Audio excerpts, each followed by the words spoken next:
नमस्कार दोस्तों, बिहार चुनाव में फ्री कोरोना वैक्सीन का वादा कर फंसी भाजपा सरकार। चुनाव आयोग में पहुंची शिकायत। तेजस्वी यादव, संजय सिंह, अरविंद केजरीवाल और अन्य नेताओं ने भिगो भिगो कर धोया। बिहार में तेजस्वी की बहार। शायर इमरान बोले, मोदी जी अब यहाँ ना वैक्सीन काम आएगी ना ईवीएम मशीन। एकनाथ खड़से ने भाजपा छोड़कर थामा एनसीपी का दामन। बोले, मेरे पीछे ईडी लगाई तो मैं सीडी जारी कर दूंगा। जानेंगे पूरी खबरों में आगे बढ़ने से पहले अगर आप भी गोदी मीडिया का बहिष्कार करते हैं तो वीडियो को लाइक करें, चैनल को सब्सक्राइब करें और बेल आइकन भी दबाएं। खबरें अब विस्तार से। बिहार चुनाव में फ्री कोरोना वैक्सीन का वादा कर फंसी भाजपा सरकार। चुनाव आयोग में पहुंची शिकायत। तेजस्वी यादव, संजय सिंह, अरविंद केजरीवाल और अन्य नेताओं ने भिगो भिगो कर धोया। जी हां दोस्तों, बिहार विधानसभा चुनाव के लिए शुक्रवार को प्रधानमंत्री नरेंद्र मोदी की रैली से एक दिन पहले भाजपा ने अपना संकल्प पत्र जारी करते हुए सत्ता में आने पर सभी बिहार वासियों को फ्री कोरोना वैक्सीन देने का वादा कर डाला। इस वादे पर भाजपा सरकार बुरी तरह से गिर गई। तमाम राजनीतिक दल भाजपा के इस वादे पर सवाल उठा रहे हैं। वहीं मुफ्त टीकाकरण के वादे का ये मामला अब चुनाव आयोग तक भी पहुंच चुका है। भाजपा के इस चुनावी स्टंट पर चुनाव आयोग का दरवाजा खटखटाते हुए एक्टिविस्ट साकेत गोखले ने चुनाव आयोग में शिकायत दर्ज कराई है। शिकायत में उन्होंने कहा है कि भाजपा का बिहार चुनाव में फ्री कोरोना वैक्सीन उपलब्ध कराने का दावा चुनाव के दौरान केंद्र सरकार की शक्तियों का खुला दुरुपयोग है। ऐसे में चुनाव आयोग को इस पर तुरंत कार्रवाई करनी चाहिए। साकेत गोखले ने अपनी शिकायत में कहा है कि ये ऐलान किसी भाजपा नेता द्वारा नहीं बल्कि देश की वित्त मंत्री निर्मला सीतारमण द्वारा किया गया है, जो सवाल खड़े करता है क्योंकि अभी तक भारत सरकार की ओर से कोरोना वैक्सीन देने को लेकर किसी नीति का आधिकारिक घोषणा नहीं की गई है। जबकि कोरोना के कारण देश के हर राज्य को नुकसान हुआ है और बिहार की तरह ही सभी राज्यों में लोग इससे प्रभावित हुए हैं। इसकी गंभीरता को देखते हुए आयोग को तुरंत एक्शन लेना चाहिए। इससे पहले कांग्रेस नेता राहुल गांधी ने भी भाजपा के फ्री कोरोना वैक्सीन के वादे को लेकर सवाल उठाए थे। उन्होंने इस घोषणा पर तंज कसते हुए एक ट्वीट किया है कि भारत सरकार ने कोरोना वैक्सीन वितरण की घोषणा कर दी है।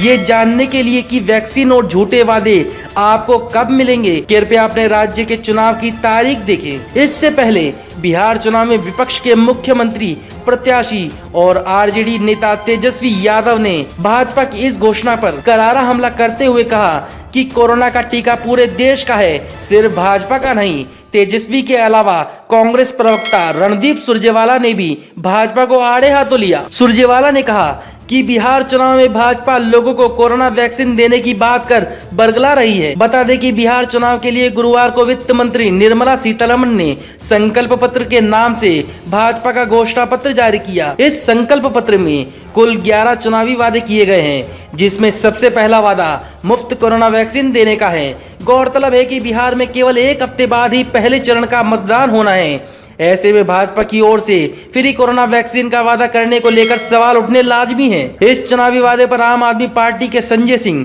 भाजपा पर तंज कसते हुए बिहार वालों से अपील की है कि बिहार वालों, चुनाव से पहले वैक्सीन ले लेना, वरना ये भी एक जुमला बन जाएगा। उन्होंने बिहार की जनता को आगाह करते हुए ट्वीट किया है। संजय सिंह ने लिखा है कि भाजपा ने बिहार की जनता को फ्री वैक्सीन देने का वादा किया है। मेरी बिहार के भाई बहनों से अपील है, वोट डालने से पहले वैक्सीन ले लेना, वरना भाजपाई चुनाव के बाद यह कह देंगे कि यह तो एक जुमला था। अपने ट्वीट के स्क्रीनशॉट को फेसबुक पर शेयर करते हुए संजय सिंह ने पोस्ट लिखा है, जिसमें उन्होंने कहा है कि बिहार में भाजपा ने दिया है फ्री वैक्सीन का एक और जुमला। यह जुमला सुनते ही बिहार वासियों में से खुशी से एक आवाज निकली, हमारे 15 लाख भी दे देते तो अच्छी बात होती। आपको बता दें कि विपक्षी पार्टियों का विरोध बढ़ता देख भाजपा ने अब फ्री कोरोना वैक्सीन के वादे की तुलना किसानों का कर्ज माफ करने से की है। इस बार बिहार में नीतीश कुमार के विकास के झूठे दावों में एनडीए को वोट नहीं मिलने वाले, तो वहीं आम आदमी पार्टी के अध्यक्ष और दिल्ली के मुख्यमंत्री अरविंद केजरीवाल ने भी इस पर कड़ी प्रतिक्रिया जाहिर की है।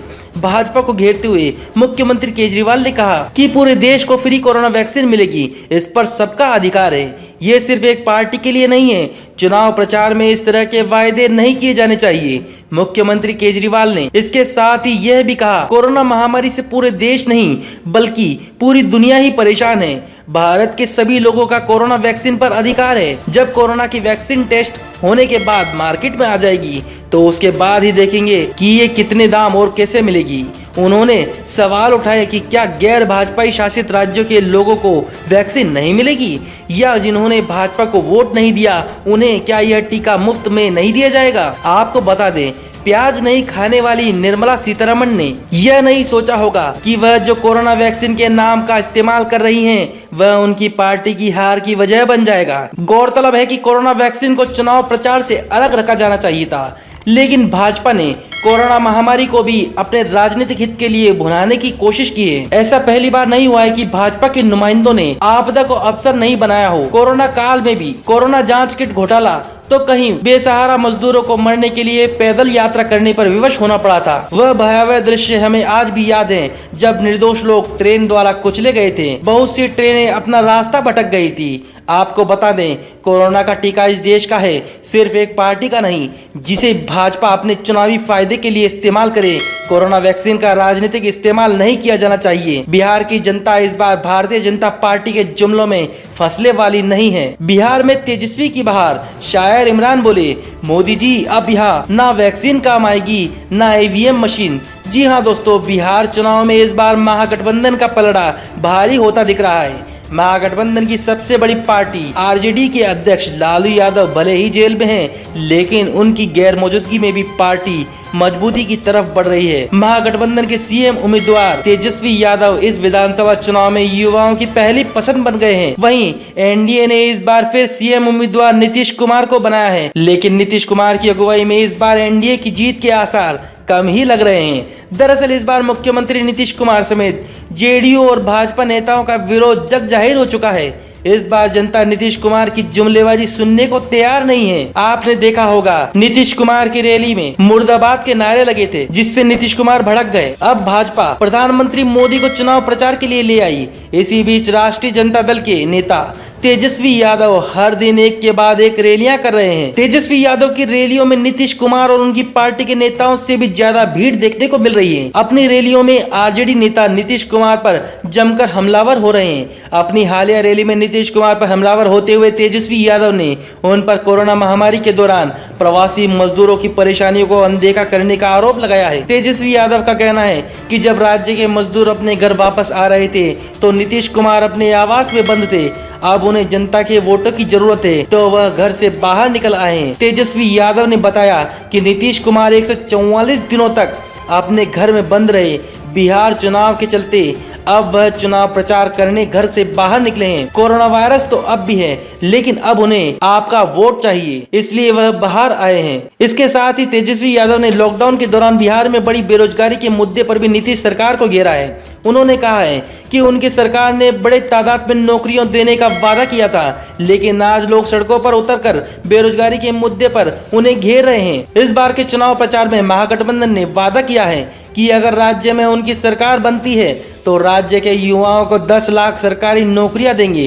इसके साथ जुमलेबाजी नहीं, असल में बिहार का विकास किया जाएगा। आपको बता दें कि नीतीश सरकार यह समझ चुकी है कि यह चुनाव विकास के झूठे दावों के बल पर नहीं जीता जा सकता, क्योंकि जनता को उनकी सच्चाई पता चल चुकी है। इसलिए चुनाव प्रचार करने आए एनडीए के नेताओं को उल्टे पांव खदेड़ रहे हैं। तो वहीं भाजपा ने कोरोना वैक्सीन के नाम पर जो दाव खेला वह चारों खाने चित हो गया है। इस मामले में मशहूर शायर इमरान प्रतापगढ़ी ने देश के प्रधानमंत्री नरेंद्र मोदी पर निशाना साधा है। उन्होंने ट्वीट कर लिखा है कि मोदी जी, इस बार ना वैक्सीन काम आएगी और ना ईवीएम मशीन। गौरतलब है कि प्रधानमंत्री नरेंद्र मोदी खुद बिहार में चुनाव प्रचार करने पहुंचे थे, जहां पर उन्होंने नीतीश सरकार की तारीफ कर लोगों को लुभाने की कोशिश की। वहीं विपक्षी दल कोरोना संकट के दौरान सीएम नीतीश कुमार की भूमिका पर भी सवाल खड़े किए हैं। आपको बता दें कि विपक्षी पार्टियों का विरोध बढ़ता देख भाजपा ने अब फ्री कोरोना वैक्सीन के वादे की तुलना किसानों का कर्ज माफ करने की घोषणा से की है। पर इस बार आंकड़ों की माने तो भाजपा के हाथ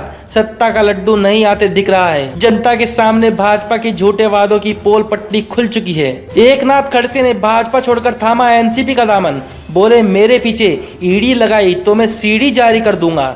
जी हाँ दोस्तों, बीते 4 दिनों में महाराष्ट्र भाजपा के नेता एकनाथ खड़से ने पार्टी से इस्तीफा देते हुए कई खुलासे किए थे। एकनाथ खड़से ने महाराष्ट्र के पूर्व मुख्यमंत्री और भाजपा नेता देवेंद्र फडणवीस पर कई गंभीर आरोप लगाए हैं। उनका कहना है कि जब तक मैं पार्टी की हर बात मानता रहा तब तक सब ठीक चल रहा था। जैसे ही मैंने किसी मुद्दे पर अपनी राय रखनी शुरू की तो मुझे पार्टी से साइडलाइन करना शुरू कर दिया गया। मुझे कई फर्जी मामलों में फंसाया गया। भाजपा नेता एकनाथ खड़से ने बार को एनसीपी ज्वाइन कर ली है। एनसीपी में शामिल होते ही उन्होंने भाजपा पर जमकर अपना गुस्सा जाहिर किया। एकनाथ खड़से ने बताया कि उन्हें ईडी की धमकी दी गई थी। उन्होंने कहा, भाजपा ने मुझ पर आरोप लगाने के लिए कई महिलाओं का इस्तेमाल किया। मैंने 40 साल तक पार्टी की सेवा की। अपने लंबे राजनीतिक करियर के दौरान मेरे साथ बड़ी तादाद में लोग जुड़े हैं जो भाजपा में मेरा अपमान बर्दाश्त नहीं कर पा रहे। इसीलिए मैंने भाजपा को छोड़ने का फैसला लिया और एनसीपी का दामन थामा है। एनसीपी में शामिल होते ही एकनाथ खड़से ने भाजपा को धमकी दे डाली। उन्होंने कहा कि अगर वह मेरे पीछे ईडी लगाते हैं तो मैं भी उनकी सीढ़ी जारी कर दूंगा। एकनाथ खड़से का कहना है कि पार्टी में ऐसे कई लोग हैं जो भाजपा के खिलाफ बोलना चाहते हैं लेकिन ऐसा नहीं कर पा रहे। मेरे ऊपर भी भ्रष्टाचार के कई आरोप लगाए गए, लेकिन अब मैं उन नेताओं का पर्दाफाश करूंगा जिन्होंने भूमि घोटाले किए हैं। उन्होंने चेतावनी भरे अंदाज में भाजपा से साफ शब्दों में कहा है कि वह कमजोर नेता नहीं है। किसने कितनी जमीन हड़पी है मैं सब बता दूंगा। मेरे मन में किसी के खिलाफ भेदभाव नहीं है, लेकिन जो दोषी हैं उन्हें सजा मिलनी चाहिए। तमाम ताजा खबरों के लिए हमारे साथ बने रहिए और सब्सक्राइब करें इंडियाज रियल पॉलिटिक्स, भारत की सच्ची तस्वीर।